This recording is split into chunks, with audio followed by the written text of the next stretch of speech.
Et coucou, salut à tous, c'est Nadège, votre naturopathe. Alors aujourd'hui, on change de décor, hein. Il y a le feu de cheminée, la polaire, parce qu'en fait, on a perdu pas mal de degrés.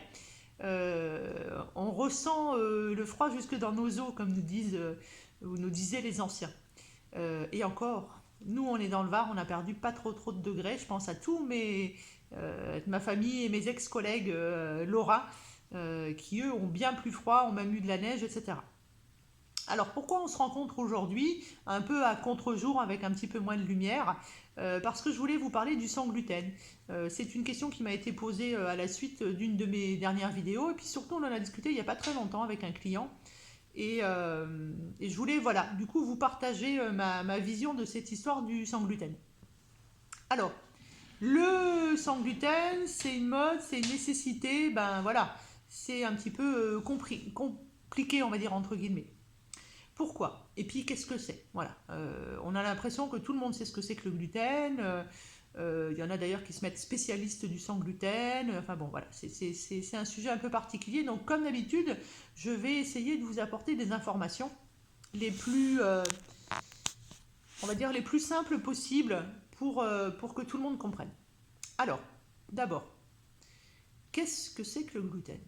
Le gluten, c'est une protéine comme les gliadines et comme plein d'autres que l'on retrouve dans les céréales. Mais le gluten, c'est aussi quelque chose qui sert à faire un liant. Ça se trouve dans le malt, ça se trouve dans les protéines hydrolysées, ça se trouve dans l'amidon, ça se trouve dans plein de choses en fait, hein.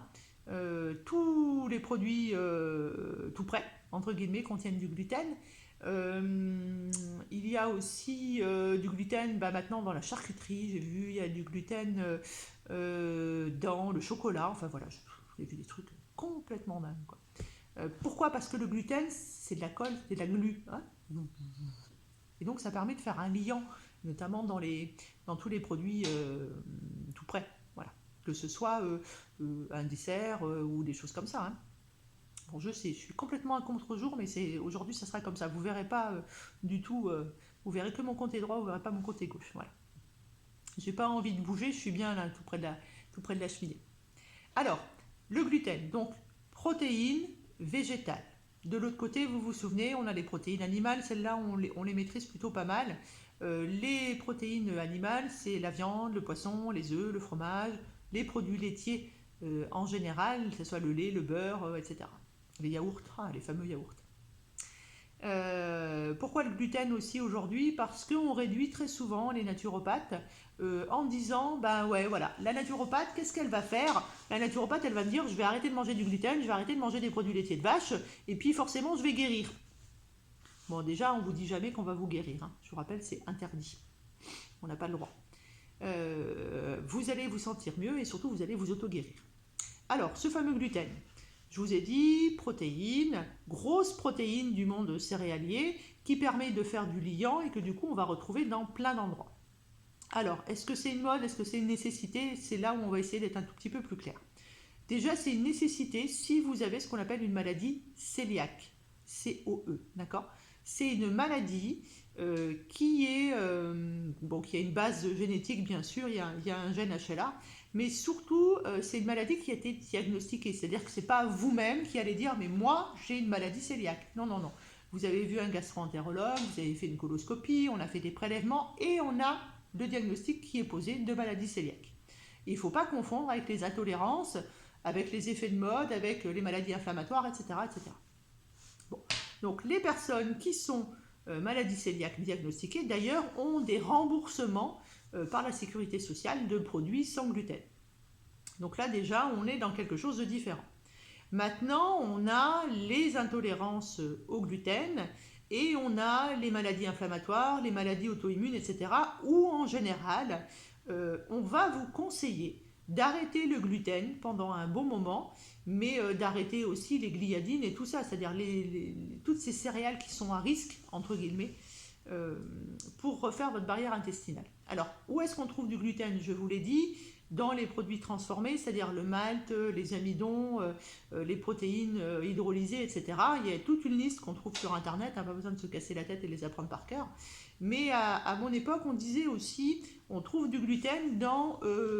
on nous avait fait apprendre l'acronyme SABO, seigle, avoine, blé et orge. Il s'avère qu'il y a du gluten aussi dans le camus, il y a du gluten dans l'épeautre, il y en a un tout petit peu moins dans le petit épeautre, et très souvent les gens qui ont des effets secondaires avec le gluten supportent très bien le petit épeautre, parce qu'il y a vraiment beaucoup moins de gluten à l'intérieur, et puis souvent le petit épeautre c'est une céréale un peu moins eugémisée, un peu plus bio, moins travaillée, etc. Donc il y a moins d'effets secondaires. Ce que je voulais vous partager aujourd'hui surtout, c'est que quand un naturopathe va vous dire, parce que vous avez une intolérance, parce que vous avez des maux comme ballonnement, flatulence, diarrhée, constipation, je pète, en gros, hein, d'accord. Quand on va remarquer que vous avez une inflammation à l'intérieur de votre corps, ou quand vous avez tout simplement ce qu'on appelle une maladie auto-immune, bien entendu qu'on va vous dire que pendant un certain temps, on va éviter les produits laitiers de vache et le gluten et toutes ses copines, parce que en fait, notre intestin, c'est comme du papier à cigarette, c'est très très fin. Et sur ce papier à cigarette, on va faire tomber des grosses molécules. Et que forcément, on va casser ce papier de cigarette, et que cette grosse molécule, sous cette forme non digérée, va arriver dans les vaisseaux sanguins, et que là, alors le système immunitaire, il n'aime pas du tout. Pour lui, c'est un agent étranger. Et le système immunitaire, il va se défoncer pour casser en fait cette grosse protéine, ces grosses protéines qui arrivent là où elles ne devraient pas être, puisqu'elles devraient être cassées, être des acides aminés normalement, et donc être assimilées par ce qu'on appelle les villosités dans votre intestin. Mais on ne va pas trop plus loin, parce que je veux faire du grand public, d'accord?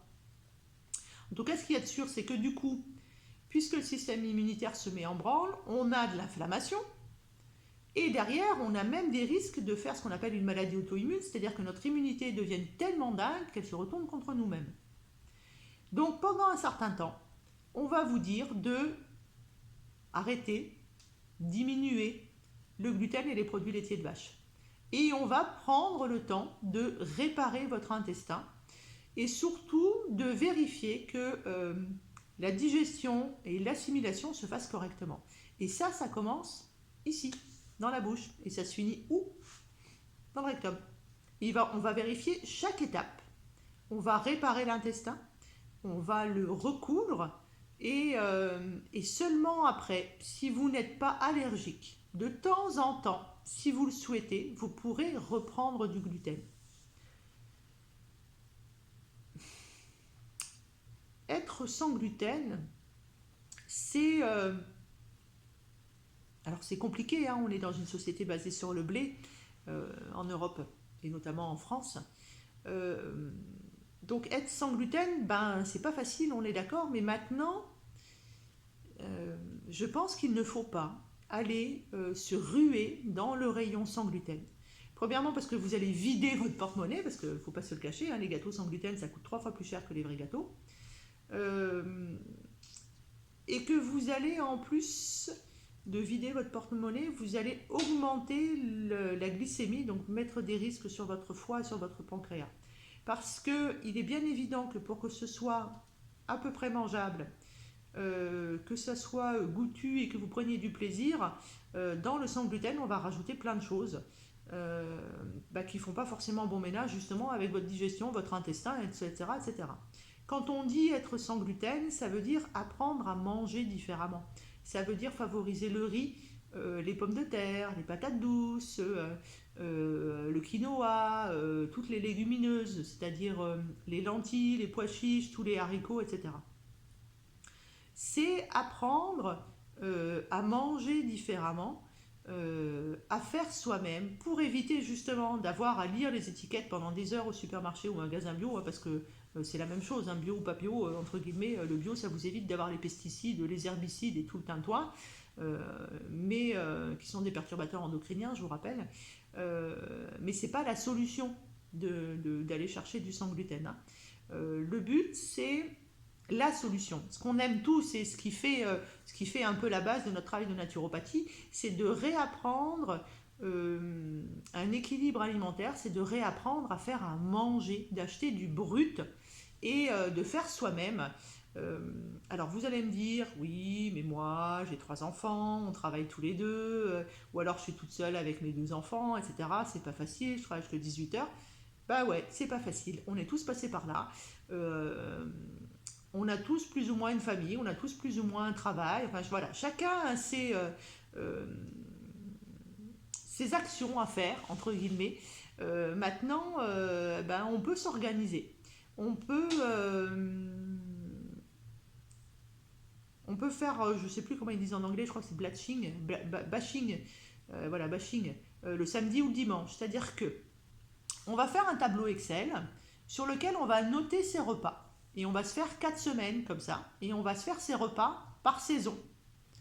Et on va faire des roulements. C'est-à-dire qu'une semaine, on va faire ça, puis la semaine d'après, le deuxième tableau, troisième tableau, quatrième tableau, puis après, on va inverser. On peut prendre la semaine 3, la semaine 2, la semaine 1, pour ne pas avoir à inventer 50 millions de choses à chaque fois, même si il faut quand même reconnaître qu'aujourd'hui, sur Internet, il y a plein d'idées repas, il y a plein de bouquins, il y a plein de choses qui vous aident à faire plein de recettes simples et faciles. Et puis une fois qu'on a fait ça, on va aller faire ses courses, on va acheter du vrac, on va acheter du brut, on va, en tout cas, c'est ce que pour moi je trouve le mieux, c'est faire marcher les petits commerçants qui sont à côté de chez nous, notre maraîcher, notre fermier, etc. Arrêtez d'engrosser ces gros groupes qui font la part belle à Nestlé et à tout ça. Arrêtez de tomber dans le lobbying. C'est nous les consommateurs qui feront le monde de demain. Donc voilà, faites travailler vos petits commerçants, même à Paris, même au milieu du Cantal, en Isère ou je sais pas où, on a des petits commerçants. Et si vraiment c'est pas possible, il y a des sites sur internet, je pense notamment au site de La Fourche, qui est plutôt pas mal, où vous avez du bio un peu moins cher, un peu de vrac, etc. Mais enfin voilà, chacun fait comme il peut en essayant de favoriser le mieux.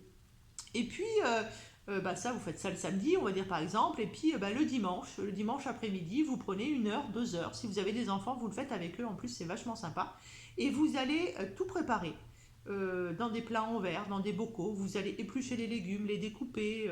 Vous aurez plus qu'à cuire ou qu'à faire l'assaisonnement. Et vous gardez tout ça au frais. Et quand vous rentrez le soir, à 18 heures ou à 19 heures, eh bien, pendant qu'il y en a un qui prend sa douche, pendant qu'il y en a un qui fait les devoirs, etc., etc., ben, vous n'avez plus qu'à cuire. Et ça va prendre 15-20 minutes. Et au moins, vous mangerez quelque chose que vous avez fabriqué vous. Et vous ne serez pas tombé dans le je vais au rayon sans gluten et je continue à acheter des plats tout prêts où finalement il y aura du gluten et où vous n'arriverez jamais à vous en sortir. Être sans gluten, c'est pas faire plaisir à la naturopathe. Être sans gluten, c'est une hygiène de vie. Ça veut dire qu'il faut arrêter de manger tous les matins sa brioche sous prétexte qu'elle est sans gluten. Ça veut dire arrêter de manger tous les samedis son hamburger sous prétexte qu'on fait son propre pain sans gluten. C'est pas ça être sans gluten, c'est apprendre à manger différemment pour retrouver de la santé, surtout pour enlever cette espèce de glu là qui est dans votre cerveau. Maintenant, pour moi, à partir du moment où on n'est pas allergique, d'accord? Donc on n'a pas de maladie cœliaque, où on a, entre guillemets, juste maladie inflammatoire, maladie auto-immune, intolérance au gluten, allergie, enfin voilà, toutes ces petites choses-là que vous verrez avec votre naturopathe, on va arrêter pendant un certain temps le gluten, les produits laitiers de vache. Alors, bon, moi, personnellement, les produits laitiers de vache, c'est zéro, hein, d'accord? Mais voilà, on va arrêter pendant un certain temps, on va apprendre à manger différemment, hein. Il y a des pommes de terre, des patates douces, comme je vous l'ai dit tout à l'heure, des lentilles, etc. Le riz, voilà. On essaye de manger diversifié, mais on ne fonce pas sur le sans gluten, parce que ça vous vide réellement le porte-monnaie, et je vous avoue franchement que c'est très mauvais sur le pancréas et sur le foie, hein, parce que vous vous gavez de sucre et c'est vraiment pas la solution. Et puis vous allez apprendre petit à petit à faire vos gâteaux avec du petit épeautre qui va plutôt être bio, qui peut très bien venir des farines d'un boulanger qui fait lui-même ses farines. Ça existe, il y en a de plus en plus en France, puis vous pouvez acheter sur internet. Vous allez apprendre à faire des galettes au sarrasin, vous allez apprendre à faire un mixte pour faire un gâteau avec de l'avocat, de la courgette, en liant, et puis peut-être un peu de farine de coco, farine de riz. Et puis de temps en temps, une fois que tout sera réparé, eh bien vous vous ferez plaisir, mais en mangeant du vrai gluten, c'est-à-dire, alors, du bio, semi-complet, on est d'accord, hein, on ne va pas acheter de la merde, vous savez, les boîtes là, où il y a des pâtes à l'intérieur et on fait réchauffer au micro-ondes, ça ne marche pas, d'accord, ça forcément, vous allez faire des réactions que vous n'allez pas digérer, puis ça ne va pas le faire. Mais vous allez acheter, ben voilà, des pâtes semi-complètes, on va dire, admettons la pire des choses au supermarché, mais elles sont bio quand même. Et puis vous allez vraiment manger des vraies pâtes, même des vraies pâtes de blé, hein, d'accord. Je vous parle du petit épeautre parce que moi j'aime bien, mais des vraies pâtes faites au blé, mais du blé de qualité, et vous allez vous faire plaisir. Et à partir du moment où vous allez vous dire que vous faites plaisir une fois de temps en temps, mais avec du vrai gluten, parce que quand on regarde un plat de pâtes, la bouche et tout le reste du corps, et notamment notre système nerveux, celui-là puis celui qui est là aussi, ils attendent d'avoir un certain goût, c'est-à-dire le goût du gluten, le goût des pâtes, le goût de la pizza. Donc, vous vous faites plaisir de temps en temps, une fois que vous avez tout réparé, mais vous arrêtez de vous jeter sur le sans gluten. Sauf mes amis allergiques vrais, la maladie cœliaque, où là, bah, malheureusement, eh bien, vous êtes obligé de faire sans gluten, mais vous prenez l'habitude, vous changez différemment, vous mangez différemment, vous faites vos courses différemment, c'est ça qui est important, hein, de manger plein d'autres choses. Et puis, vous avez quand même de temps en temps un petit peu d'aide de la sécurité sociale pour acheter des plats sans gluten, si vraiment vous ne voulez pas changer complètement votre manière de faire. Mais voilà, le message que je voulais vous faire passer aujourd'hui, en fait, c'était tout simplement de ne pas foncer sur le rayon sans gluten et de rien changer à votre manière d'être. Arrêtez de manger mal, entre guillemets, sous prétexte qu'il n'y a pas de gluten à l'intérieur. Voilà. Et à côté de ça, continuez à vous faire plaisir, parce que le plaisir, c'est super important, c'est desserrer la ceinture du cerveau, comme vous le faites quand vous avez trop mangé et que vous enlevez votre ceinture ici. Et bien voilà, le plaisir, ça enlève la ceinture du cerveau et c'est super important. Voilà le sans gluten. Le sans gluten, c'est pas partir sur un rayon sans gluten, c'est apprendre à manger différemment. C'est surtout, s'il vous plaît, reprenez le temps de cuisiner, d'acheter du brut, et vous allez voir que vous allez redécouvrir des goûts, des odeurs, des textures qui sont complètement différentes. Et je ne suis pas une ayatollah, pardon pour l'expression, du sans gluten et du sans produits laitiers de vache. Donc on se fait plaisir de temps en temps, mais avec de la qualité, et surtout on le mange avec plaisir. Je voulais aussi vous parler d'un petit truc. Alors j'ai fini ma tasse, mais je bois de la tisane de chez Infuso, INFUZ''O. C'est Isabelle Le Prévost qui s'occupe de ça. C'est une collègue qui a fait un deal avec une jeune fille qui s'appelle Zoé. Elle ramasse à la main, elle fait sécher comme on le faisait à l'époque, et Isabelle met en sachet et vend ses tisanes qui sont d'une qualité incroyable, où on a de nouveau une texture, un goût dans la bouche, mais surtout où après une semaine de tisane d'ortie par exemple, on voit la différence sur nos cheveux, sur notre peau, sur nos maladies de peau, sur nos articulations qui étaient douloureuses. Donc je vous conseille pour Noël, pour aider à digérer par exemple, basilic menthe, moi c'est parce que j'adore, je n'ai pas de problème de digestion, mais j'adore ce couplet, et elle l'a créé spécialement pour moi, c'est ça qui est génial. Elle peut vous faire vos synergies aussi à vous, je pense, hein, si on lui demande gentiment, Isabelle, elle sera ok pour ça. Euh, donc voilà, pour les petits cadeaux de Noël, si vous avez envie de faire marcher les gens du coin, elle est sur la Valette du Var, Isabelle Le Prévost, infuse eau, voilà, c'est une bonne idée. Et puis surtout, ça va faire du bien à votre corps, c'est ça qui est génial. Donc le sans gluten, on fonce pas dessus, on apprend surtout à manger complètement différemment, on va favoriser d'autres choses, d'autres légumineuses, d'autres céréales. Toujours les légumes bien entendu, un petit peu de protéines végétales, vous savez qu'il faut manger de tout, on a besoin de protéines, c'est la base de notre ADN, hein, d'accord. Donc on ne fait pas de folie, même si les fêtes de Noël arrivent, donc là on fonce, on se fait plaisir. Si on mange un petit peu trop, une cuillère à café d'élixir du suédois, une petite tisane digestive, et puis on met son corps au repos, enfin son corps digestif au repos, le soir même ou le lendemain. On va se faire un petit bouillon, des tisanes, pour remettre tout ça dans la route. Mais par contre, faites-vous absolument plaisir, que ce soit en famille, que ce soit entre amis, que ce soit même tout seul et que ce soit un plaisir d'être tout seul, et que ce soit même juste avec un paquet de pâtes ou un bout de pain, on s'en fout. Le principal, c'est que cette fin d'année, ce soit vraiment que vous y mettiez de la joie. Voilà. Il y a des gens qui ont assez subi, que ce soit avec tout ce qui se passe, les confinements, cette maladie, etc., etc., ce sacro-saint virus. Toutes ces personnes, voilà, j'ai une pensée pour vous, à tous ceux qui avaient beaucoup travaillé, tous mes collègues, mais à tous les autres, aux restaurateurs qui ont perdu leur job, voilà, tous ceux qui ont subi cette année de manière très lourde et très compliquée, je vous envoie tout mon amour, plein d'énergie. Et malgré tout ça, faites-vous plaisir en cette fin d'année pour vraiment bien la clôturer et commencer sur une nouvelle énergie en 2021. Voilà, c'était ma dernière vidéo. Toujours rien avant. Bon, si vous voulez aller acheter de la tisane chez Infusion, je ne touche rien. C'est pour Isabelle. Elle le mérite bien. C'est vraiment un être merveilleux qui fait plein de bonnes choses pour plein de gens. Avec tout ce don comme moi d'amour, de gratuité, sans avoir derrière une idée de je ferai 3 consultations à 50 € la consultation pour me faire du pognon. La naturopathie, c'est pas du tout ça.